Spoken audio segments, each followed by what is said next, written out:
तो बेटा हम लोगों ने कल के लेक्चर में पढ़ा था लैंथेनॉइड्स, जो लैंथेनम होते हैं वो वाटर के साथ रिएक्शन करके क्या बनाते हैं, एसिड के साथ रिएक्शन करके क्या बनाते हैं, हेलोजेंस के साथ रिएक्शन करके क्या बनाते हैं, कार्बन के साथ रिएक्शन करके क्या बनाते हैं। कल ये पूरा चार्ट मैंने आपको बनवाया था।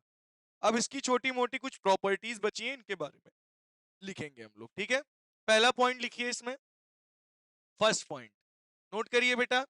The majority of the lanthanide ions, the majority of lanthanides ion exhibit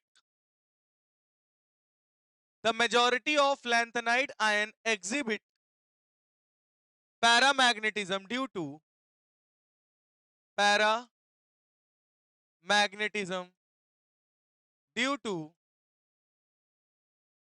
paramagnetism due to the presence of unpaired electron, due to the presence of unpaired electron।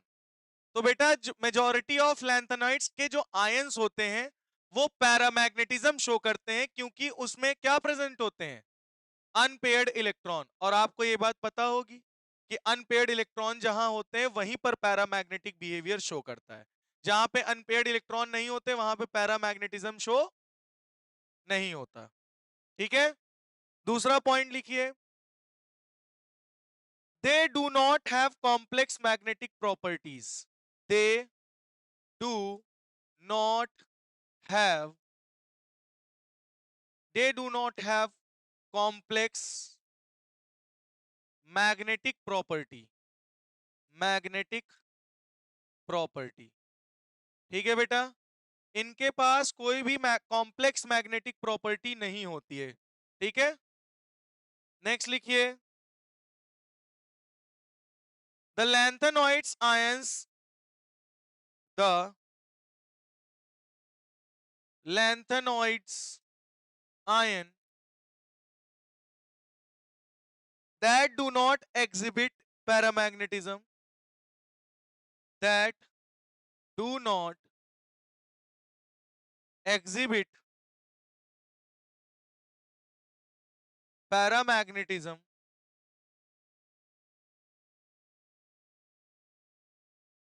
do not exhibit paramagnetism are those exhibit paramagnetism are those with either, are those with either no f electrons, no f, no 4f electrons, for example cerium plus 2, lutetium, cerium, cerium plus 4, lanthanum plus 2 and cerium plus 4।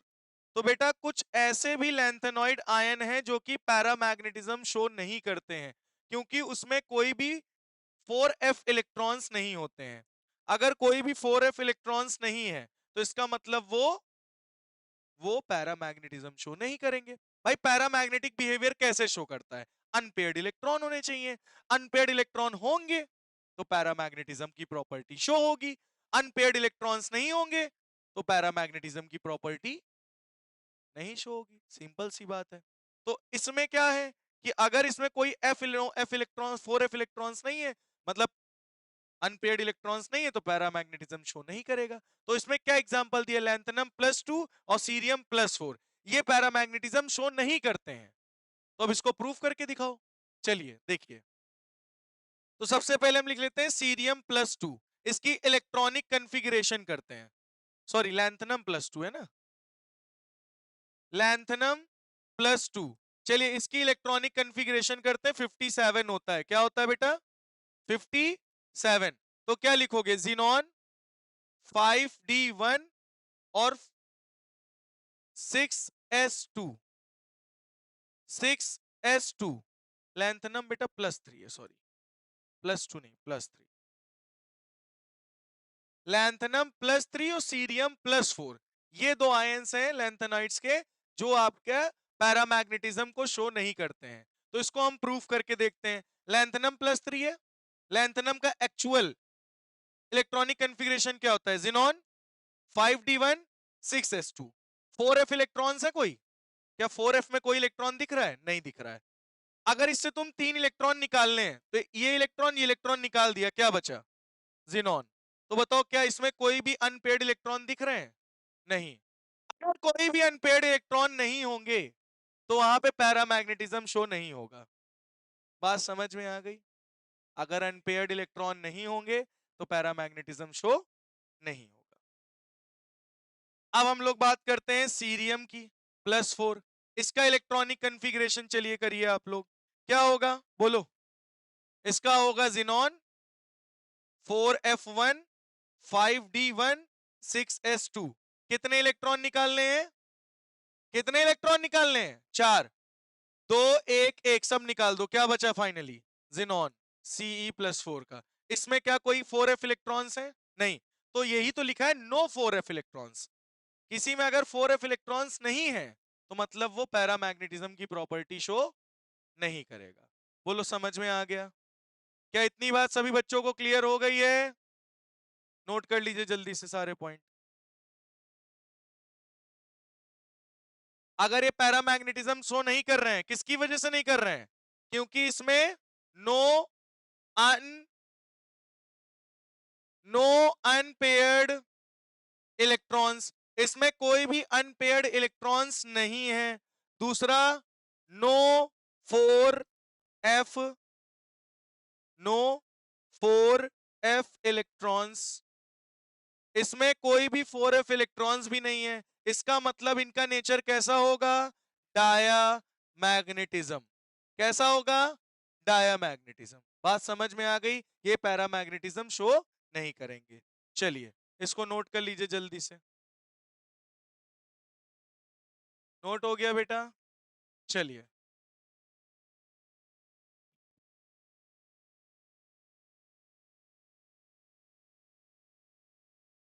चलिए, तो बेटा next point लिखेंगे हम लोग, और with a complete 4f level, और with a complete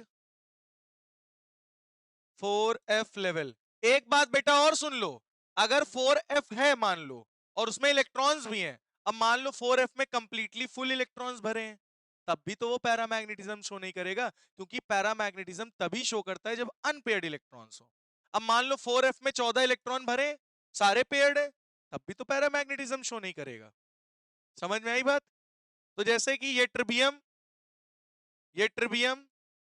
lutetium +3, ये भी आपके पैरामैग्नेटिज्म शो नहीं करते हैं। क्यों नहीं करते? चलिए देख लेते हैं। ये ट्रिबियम का इलेक्ट्रॉनिक कन्फिग्रेशन क्या होता है? जिनॉन जिनॉन 4f14 6s2, यही होता है ना बेटा? बोलो भाई। अगर इसका ये ट्रिबियम +2 है मतलब 2 इलेक्ट्रॉन यहां से निकल जाएंगे, तो ये ट्रिबियम +2 क्या बचेगा? Xenon 4f14। तो बेटा ये आपका, अगर f ऑर्बिटल में 1 2 3 4 5 6, 1 2 3 4 5 6 7 8 9 10 11 12 13 14, कितने इलेक्ट्रॉन भरे हैं? 14। क्या कोई भी अनपेयर्ड इलेक्ट्रॉन दिख रहे हैं? नहीं, मतलब ये भी पैरामैग्नेटिज्म शो नहीं करेगा। समझ में आई बात? नेक्स्ट कौन सा है? ल्यूटेटियम। चलिए ल्यूटेटियम का करते हैं। तो ल्यूटेटियम का कन्फिग्रेशन क्या होता है? Xenon 4f14 5d1 6s2। अब इससे कितने इलेक्ट्रॉन निकालने? 3। अगर तुम ल्यूटेटियम से 3 इलेक्ट्रॉन निकाल दोगे तो क्या बचेगा? जिनॉन 4f14, ये और ये इलेक्ट्रॉन निकल जाएगा। अभी भी देखो f ऑर्बिटल क्या है? कंप्लीटली फिल्ड है, मतलब ये दोनों डायमैग्नेटिक नेचर शो करेंगे, पैरामैग्नेटिज्म शो नहीं करेंगे। नोट कर लीजिए। तो बेटा एक चीज हम ये देखेंगे कि ये जो आयंस हैं जो कंप्लीटली फिल्ड हैं, तो ये क्या कलरफुल होते हैं, कलरलेस होते हैं? तो बेटा ये जो होते हैं कलरलेस होते हैं। पूछो क्यों कलरलेस होते हैं? कलरलेस होने का कारण क्या है? क्योंकि इसमें कोई भी f इलेक्ट्रॉन्स नहीं है। कोई भी अगर f इलेक्ट्रॉन्स नहीं होते हैं तो वो कलरलेस होता है। या फिर completely filled F subshell, completely filled F subshell. अगर बेटा एफ सब शेल में 14 इलेक्ट्रॉन्स पूरे कंप्लीटली फिल्ड है, तब भी वो कोई कलर शो नहीं करेगा, वो अभी भी क्या रहेगा, कलर लेस। तो बेटा जो लैंथनम +3 है, ल्यूटेटियम +3 है, ये सभी के सभी क्या हैं, कलर लेस कम आयंस हैं। कौन से आयंस है बेटा, कलरलेस। सीरियम +4 है, या ट्रिबियम +2 है, ये सब क्या है, कलरलेस। बात समझ में आ गई। अगर किसी इलेक्ट्रॉन में, अगर किसी इलेक्ट्रॉन में मतलब किसी ऑर्बिटल में इलेक्ट्रॉन या तो जीरो हो, इलेक्ट्रॉन हो ही ना, या फिर कंप्लीटली फिल्ड हो, तो वो कलरलेस आयंस होंगे। समझ में आ गई बात। चलो नोट कर लो, से सुन लो बेटा। मैंने कहा कुछ ऐसे, ये सारे आयंस जो होते हैं कलरलेस होते हैं। आपने कंट्रोल वो कोऑर्डिनेशन कंपाउंड में पढ़ा होगा कि जिस, जैसे वहां पढ़ा होगा ना, डी में अगर 0 इलेक्ट्रॉन्स हो या डी में 10 इलेक्ट्रॉन्स हो, या तो 0 हो, एक भी ना हो, या तो कंप्लीटली फिल्ड हो, तो उस केस में क्या होता है कंपाउंड, कलर आयंस का कलरलेस। तो वही चीज, मान लो कोई भी एफ इलेक्ट्रॉन्स ना हो, या फिर एफ सबशेल पूरा फिल हो, समझ रहे हो, तो वो आयंस क्या होंगे, कलरलेस होंगे। ठीक है, जैसे कि लैंथनम +3, ल्यूटेटियम +3, सीरियम +4, या ट्रिबियम +2, ये सारे के सारे आयंस क्या है, कलरलेस है। चलो तो हम लोग आगे बढ़ते हैं फिर। अब बेटा हम लोग एलिमेंट्स लिखेंगे एक्टेनॉइड्स के, किसके, एक्टेनॉइड्स के। चलिए, तो एक्टेनॉइड्स के हम लोग लिख लेते हैं एलिमेंट जल्दी से। तो बेटा ये आपका एक्टेनॉइड्स है, ठीक है। एक्टेनॉइड्स में क्या है, थोरियम, प्रोटैक्टिनम, यूरेनियम, कौन सा है फिर, neptunium, plutonium, americium, curium, berkelium, californium, einsteinium, fermium, mendelevium, nobelium and lawrencium. ठीक है, ठीक है, शॉर्ट फॉर्म आगे लिखा हुआ है, आपको बताया गया था। ठीक है, चलो अब इसकी हम लोग इलेक्ट्रॉनिक कन्फिगरेशन करेंगे। तो थोरियम का एटॉमिक नंबर क्या था, पहले हमें ये बता दो। 90 से 103 गए थे, है ना, तो 90 होगा या 91 होगा, हाँ। एक चीज, हाँ, इसमें लगेगा क्या, एक चीज पहले देख लो, इसमें जिनॉन ना लगा देना, लैंथेनॉइड के साथ जिनॉन लगता था, यहां पे क्रिप्टन लगेगा, क्या लगेगा, क्रिप्टन, वो सॉरी रेडॉन, जिनॉन के बाद क्या आएगा, रेडॉन, यानी 86 लगेगा रेडॉन। रेडॉन से फिर चालू होगा 90 से थोरियम। ठीक है, तो यहां के लिए 86 तुम रेडॉन लगा सकते हो, क्या लगा सकते हो, हाँ, आरएन। तो वहां पे अब जिनॉन लगाते थे, यहां क्या लगाओगे, रेडॉन। वहां पे क्या होता था, 4f, 4f, 5d, 6s, यहां पे क्या होगा, 5f, 6d, 7s। ठीक है, इसका जनरल इलेक्ट्रॉनिक कन्फिग्रेशन मैं लिख दे रहा हूं इधर, जनरल इलेक्ट्रॉनिक कन्फिग्रेशन लिख लीजिए, रेडॉन, और यहां क्या होगा, 5f 1 to 14, 6d 0 to 1, और 7s2, ये होगा जनरल इलेक्ट्रॉनिक कन्फिग्रेशन। बात समझ में आ गई। चलिए, तो इसी के बेसिस पर करेंगे। इसका एटॉमिक नंबर 90 है, तो रेडॉन हो गया कितना, 86। इसमें क्या भरेंगे हम लोग, 5 वो 7s2, 6d 1, और कितना हो गया, 3 हो गया, और 4f में, 5f में कितना डाल दो, 1, तो कितना हो गया, 86, 86, 88, 89, 90। बोलो समझ में आ गया, समझ में आ गया। तो क्या ये सही है, नहीं सही, क्या ये सही है, नहीं, ये गलत है। हम लोग यहाँ पे f इलेक्ट्रॉन, f में कोई भी इलेक्ट्रॉन नहीं होगा, ये वाला f वाला इलेक्ट्रॉन किसके पास चला जाएगा, d के पास। ठीक है, तो यहाँ क्या हो जाएगा, बोलो, 7s2 और 6d2, दैट्स इट, यहाँ पे f ऑर्बिटल नहीं होगा। ठीक है, ठीक है, चलो नेक्स्ट बताओ। इसमें 91 है तो क्या भरोगे, आर एन, इसमें होगा 5 F6D7S 221 हो गया 91। नेक्स्ट Rn यूरेनियम 5F6D7S 222 या कितना भरोगे बताओ? एक मिनट सुन लो, जनरल क्या थी? 6D में 0 से 1 एक ही इलेक्ट्रॉन भर सकते हो, तो यहाँ पे D में हम एक ही इलेक्ट्रॉन डालेंगे ना बेटा, तो यहाँ पे कितने कर देंगे फिर F में हम लोग कितने कर देंगे इलेक्ट्रॉन? 2, 4F2। समझ में आई बात? क्योंकि D में एक ही डाल सकते हैं इलेक्ट्रॉन, तो यहाँ पे क्या होगा? 6D में 1 हो जाएगा और 4F में 3 हो जाएगा। समझ में आ गई बात? क्लियर हो गया? चलो नेक्स्ट वाले बताओ, नेपच्यूनियम का रेडॉन 5F4 6D1 और 7S2। चलो इसका बताओ प्लूटोनियम का रेडॉन, अब बताओ इसका, चलो करो। अब इसमें याद करना, इसमें याद कर लेना कि इसमें d ऑर्बिटल नहीं होगा, तो ये 7s2 बनेगा और 5f क्या लिखेंगे बताओ?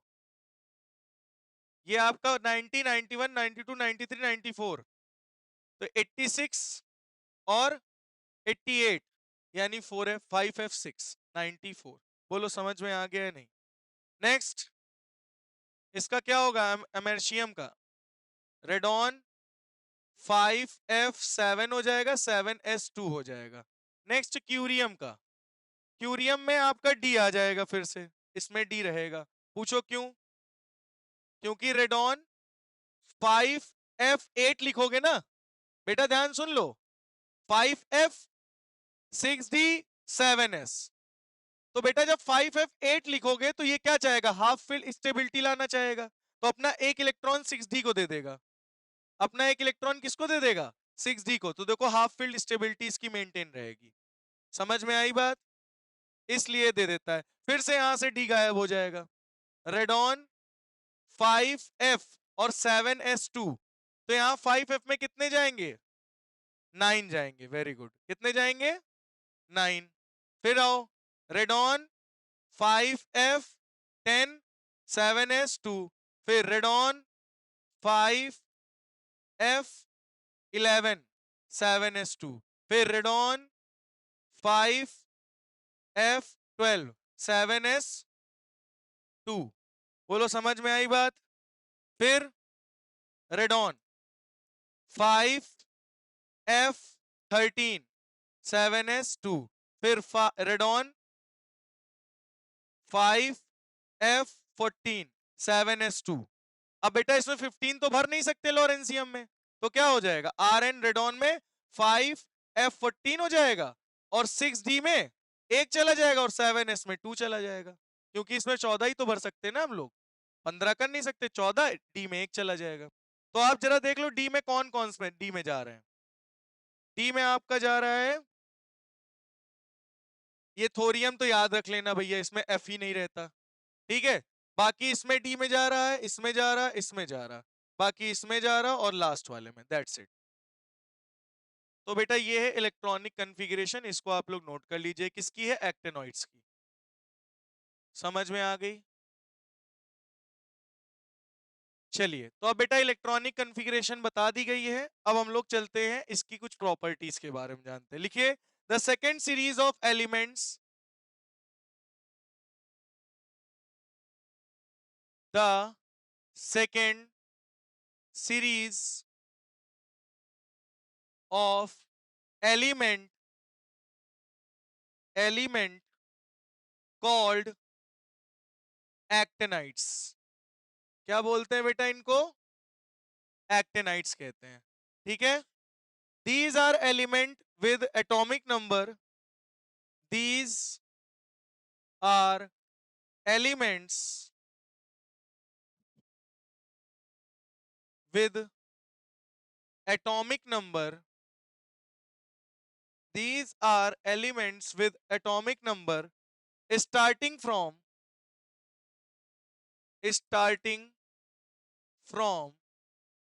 89 to 103। एक्चुअल में एक्टिनम होता है 89 पे, 90 से स्टार्ट होता है, ठीक है। these elements are radioactive in nature. These elements are radioactive in nature. Radioactive in nature. ये सारे के सारे कैसा नेचर शो करते हैं? Radio active nature. मतलब सारे के सारे एक्टिनाइड्स क्या हैं? रेडियो एक्टिव एलिमेंट्स हैं. ठीक है, ये बात समझ में आ गई. अब लिखिए प्रॉपर्टीज. ये तो मैंने इसके बारे में बता दिया आपको. अब इनकी प्रॉपर्टीज पर आते हैं हम लोग. ये तो मैंने आपको बताया एक्टिनाइड्स क्या होते हैं. सेकेंड सीरीज जो होती है ब्लॉक की वो एक्टिनाइड्स हैं. इनका एटॉमिक नंबर 89 से 103 तक होता है और ये सारे के सारे एलिमेंट्स क्या होते हैं? Radio active. अब इनकी प्रॉपर्टीज समझिए. Actinides have a radio active nature. ये इंट्रोडक्शन था. Actinides have a radio active nature. इनका नेचर बेटा कैसा होता है? Radio active. एक पॉइंट और लिख लीजिए. After uranium, after uranium, after uranium all elements are called, all elements are called. बेटा यूरेनियम के बाद जितने भी एलिमेंट हैं उन्हें हम लोग कहते हैं ट्रांस यूरेनिक. क्या बोलते हैं? ट्रांस यूरेनिक एलिमेंट्स कहते हैं. क्या बोलते हैं? Transuranic elements. ठीक है, मतलब पीछे जाओ, यहां देखो. यूरेनियम के बाद ये जितने भी एलिमेंट्स हैं वो सब ट्रांस यूरेनिक एलिमेंट्स हैं. बात समझ में आ गई? क्या ये पॉइंट क्लियर हो गया है? बहुत बढ़िया. These elements appear to be silvery. These elements appears to be silvery. मतलब इनका टेक्सचर कैसा होता है? सिल्वरी टेक्सचर होता है. सिल्वर जैसे ये लोग दिखते हैं. हाँ, चांदी जैसे. ठीक है, आगे लिखिए. Next point. A decrease in atomic, a decrease in atomic and ionic radii. क्या होता है बेटा? डिक्रीज होता है किसमें? आयनिक रेडियाई और atomic radium. From actinium to lawrencium, from actinium to lawrencium. कहां से कहां तक? एक्टिनम से लॉरेंसियम तक हमें इज सीन देखने को मिलता है. ठीक है, किसकी वजह से? इसी को कहते हैं किसकी वजह से दिखता है? Due to, this is known as the, this is known as the actinoid contraction. जैसे आपने पढ़ा था लैंथेनॉइड कॉन्ट्रैक्शन, सेम वैसे ही क्या होता है? Actinoid contraction. लैंथेनॉइड कॉन्ट्रैक्शन ज्यादा फेमस है, पेपर में ज्यादा पूछा जाता है. ठीक है, क्या हुआ? Is seen, full stop. This is known as the actinoid contraction. तो ये कम पूछा जाता है लेकिन ये भी होता है. एक्टेनॉइड कॉन्ट्रैक्शन की वजह से ही एटॉमिक और आयनिक रेडियाई एक्टेनॉइड्स की क्या होती हैं? डिक्रीज होती हैं. बात समझ में आ गई? कंफर्म? बहुत बढ़िया.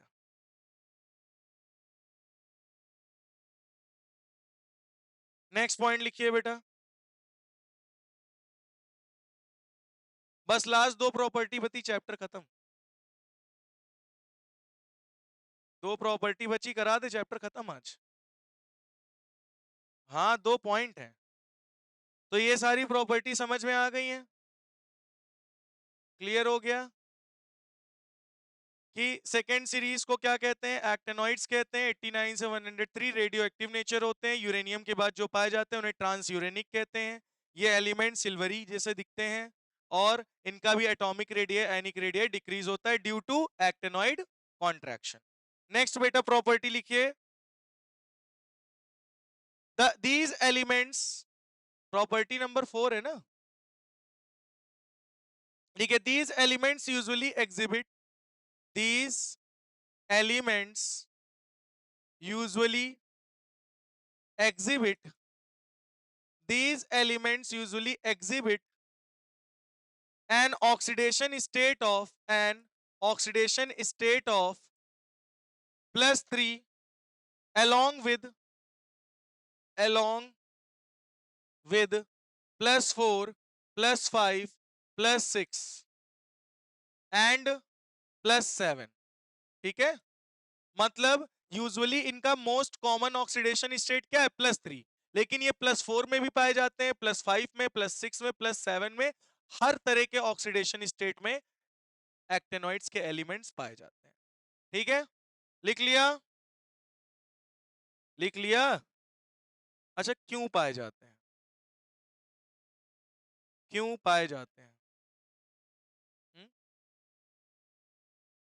देखो एक बात याद करो, 4F से 4F याद है, 4F 5D, और एक कौन सा होता है 5F 6D। ये लैंथेनॉइड सीरीज थी, ये एक्टेनॉइड सीरीज है। लैंथेनॉइड सीरीज में जो 4F और 5D का सबशेल होता है, उनके बीच में गैप बहुत ज्यादा होता है। गैप बहुत ज्यादा होगा तो इलेक्ट्रॉन्स डोनेट कम कर पाएगा। तो उसमें क्या दिखा था हम लोगों ने, ऑक्सीडेशन स्टेट कम पाई जाती थी, ये सब नहीं पाई जाती थी। +2 +3 इसी तरह से पाई जाती थी, 4 तक बहुत ज्यादा ज्यादा। लेकिन ये एक्टेनॉइड्स +4 +5 +6 +7 भी पाए जा रहे हैं।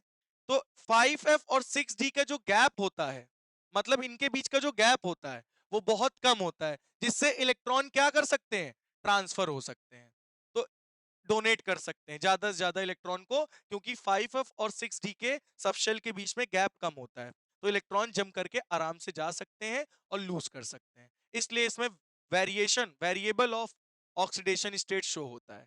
लेकिन लैंथेनॉइड्स में क्यों नहीं शो होता, क्योंकि इनके बीच का गैप बहुत ज्यादा होता है।